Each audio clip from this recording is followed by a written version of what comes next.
Olá, oitavo ano. A gente vai dar continuidade então à nossa matéria. Lembra que a gente estava falando, que a gente falou um pouco sobre o uso de elementos naturais, né, para fazer arte. Então hoje a gente vai focar na arte indígena, que é basicamente inteira voltada para esse uso de elementos naturais, né, que é algo que é específico da cultura indígena. É, esse conteúdo, ele tem um textinho sobre ele lá no caderno de atividades complementares de vocês, na página 217. Que se alguém não tiver esse caderno, não tem problema, eu vou tirar uma foto e eu vou botar num anexo lá na nossa pasta, com esse conteúdo que tem no caderno de atividade complementar. Primeiro, a gente vai falar um pouco, mais uma vez, sobre os pigmentos naturais, né? Eu falei um pouco quando eu comentei sobre a arte rupestre. Eu vou até botar também lá um textinho sobre a arte rupestre, que também tá no caderno complementar de vocês. Mas hoje a gente vai focar na questão indígena. Até porque essa semana, né, foi o dia do índio e tal. Então achei que ia ser interessante. A gente tem os pigmentos, né, naturais que são usados, que também eram usados na arte rupestre.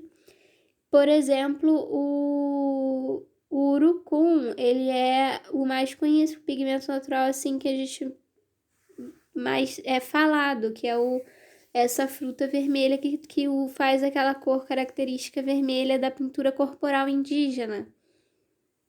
No livro de vocês traz alguns exemplos de como são feitos, né? Então, o vermelho, ele é semente de urucum, é, amassado com um pouco de água. Para fazer essa tipo de coloração, também tem um tipo de tempero que chama coloral, que minha mãe, por exemplo, até usa no lugar do extrato de tomate para dar cor na comida. E aí ele pode ser usado, ele solta essa tinta, essa coloração avermelhada que pode ser usado para fazer na fabricação dessas tintas caseiras. O amarelo é o açafrão com um pouco de água, açafrão é um tipo de folha, se não me engano, e o branco ele é feito com pedrinhas de argila branca, amassadas também na água. Essa argila, por exemplo, é uma das que era muito utilizada pelo homem pré-histórico da arte rupestre, mas eles não misturavam, eles usavam outras coisas também, tipo sangue de animais, porque eles eram uma civilização que vivia da caça. Usavam sangue de animais, usavam essas argilas, usavam o barro para fazer as pinturas rupestres e usavam também a saliva para fazer a mistura. Agora, na questão indígena, é mais voltada para esses elementos naturais ligados ao alimento também, como eu falei, o açafrão e o urucum, que é uma fruta. A gente tem também outros exemplos aqui de como são feitos esses pigmentos naturais. Isso também está no livro de vocês. Não quer dizer que vocês precisem fazer essas tintas, eu só estou exemplificando aqui. Então, como eu falei, né, o urucum que faz a tinta vermelha, a gente tem a beterraba que dá uma cor também meio rosa, meio roxa, né? Tem a cenoura, também dá para fazer. A amora, que dá para misturar só com água, porque ela já solta uma coloração, uma pigmentação muito forte. Então, não precisa, só de você encostar nela, ela já suja bastante. A amora já solta essa coloração. O álcool, geralmente, ele é usado nessas outras que não soltam a coloração tão facilmente. Folhas verdes, você solta a clorofila, né, da folha. E aí você faz essa mistura para fazer a pigmentação verde.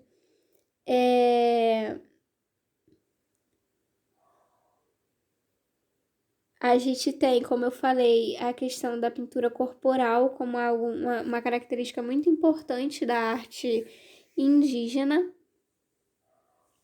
E a pintura corporal, ela vem ligada às crenças, né, religiosas dessa população.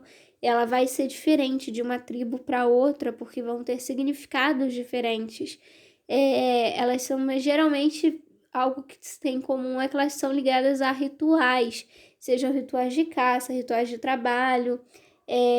Ritual, por exemplo, também tem o ritual do nascimento, quando uma criança nasce, recebe uma pintura que vai lhe dar proteção.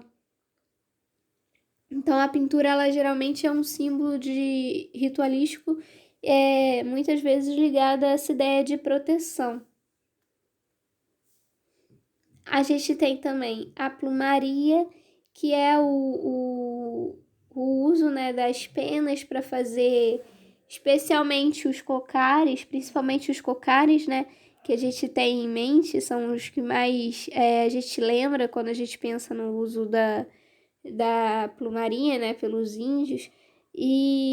Mas eles aparecem, são usadas também em outras peças. Hoje vai ver um exemplo também como adorno de instrumentos musicais e instrumentos de caça também.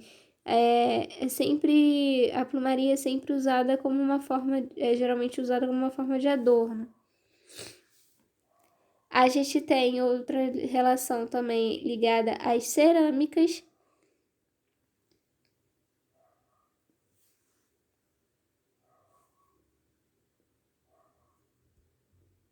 Isso porque, por exemplo, eles usam a cestaria, né, essa arte de fazer as cestas, para carregar, para fazer recipientes, né, para guardar alimento ou outros elementos também.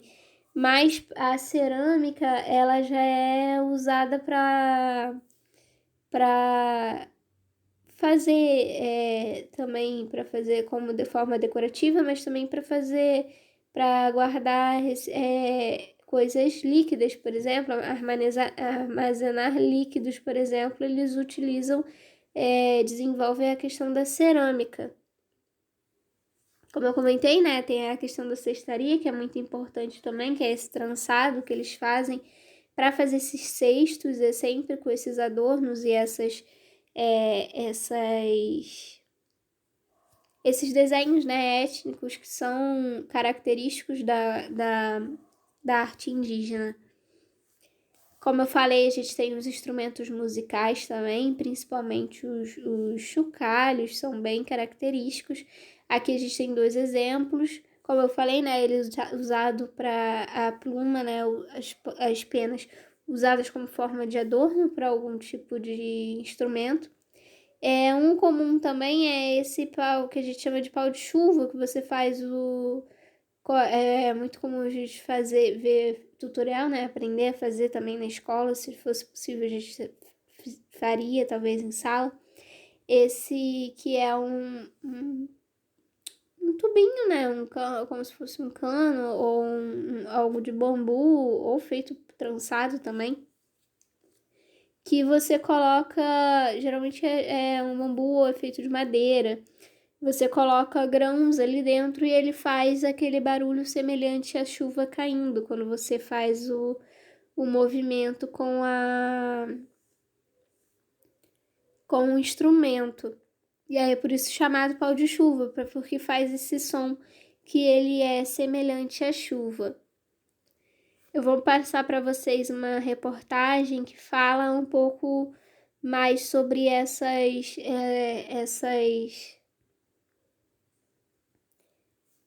esses elementos da arte indígena que a gente falou na aula de hoje. Lá eles mostram, na reportagem, né, no vídeo, eles mostram um pouco mais sobre cada uma delas, com depoimentos também que eles dão falando sobre como que essa arte, né, ela é feita e qual a importância desses elementos para a cultura indígena.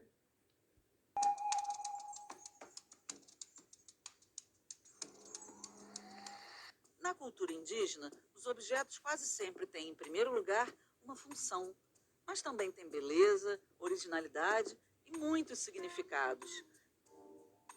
Características que fazem deles mais do que simples utensílios, uma forma de arte.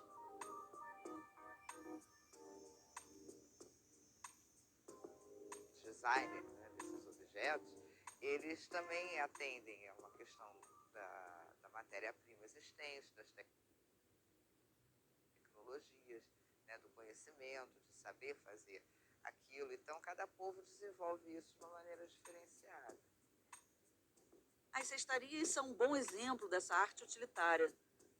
Trançando folhas, palmas, cipós e outros materiais, os índios fazem cestos para ajudar nas tarefas do dia a dia. Tem cesto para guardar alimentos, peneirar farinha, coar e até filtrar. Os índios também precisavam armazenar líquidos. Aí criaram a cerâmica. Ela pode servir para ajudar a cozinhar. A cerâmica produzida na ilha de Marajó é uma das mais conhecidas. Ela tem pintura vermelha ou preta sobre um fundo branco. Na decoração, vários símbolos. Mas é a pintura corporal que mais impressiona nas artes indígenas. Os índios transformam a pele em tela, pintando um repertório de padrões decorativos.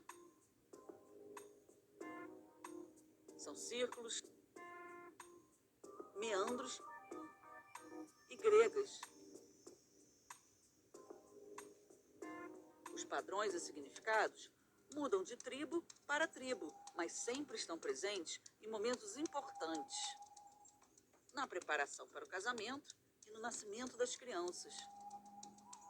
Quando a criancinha nasce, nós acreditamos que ela vem frágil, né? Espiritualmente falando, ela vem frágil. Então a gente, quando nasce, pinta o corpo dela com uma pintura especial de jenipapo, né? Que é onde nós acreditamos, como nossos antigos nos passam e nos passaram, ela afasta, né, os maus espíritos de chegar naquele bebezinho, né? No extremo norte do país, o Zuaiuana tem uma pintura corporal cheia de significados. O pontilhado é como se fosse o couro malhado das onças e representa o domínio sobre a natureza. A forma em triângulo vem da borboleta, uma referência ao mundo dos espíritos. Já o listrado representa o arco-íris e os elementos sobrenaturais. Já o listrado representa o arco-íris e os elementos sobrenaturais. As máscaras também estão relacionadas com a mitologia das artes indígenas.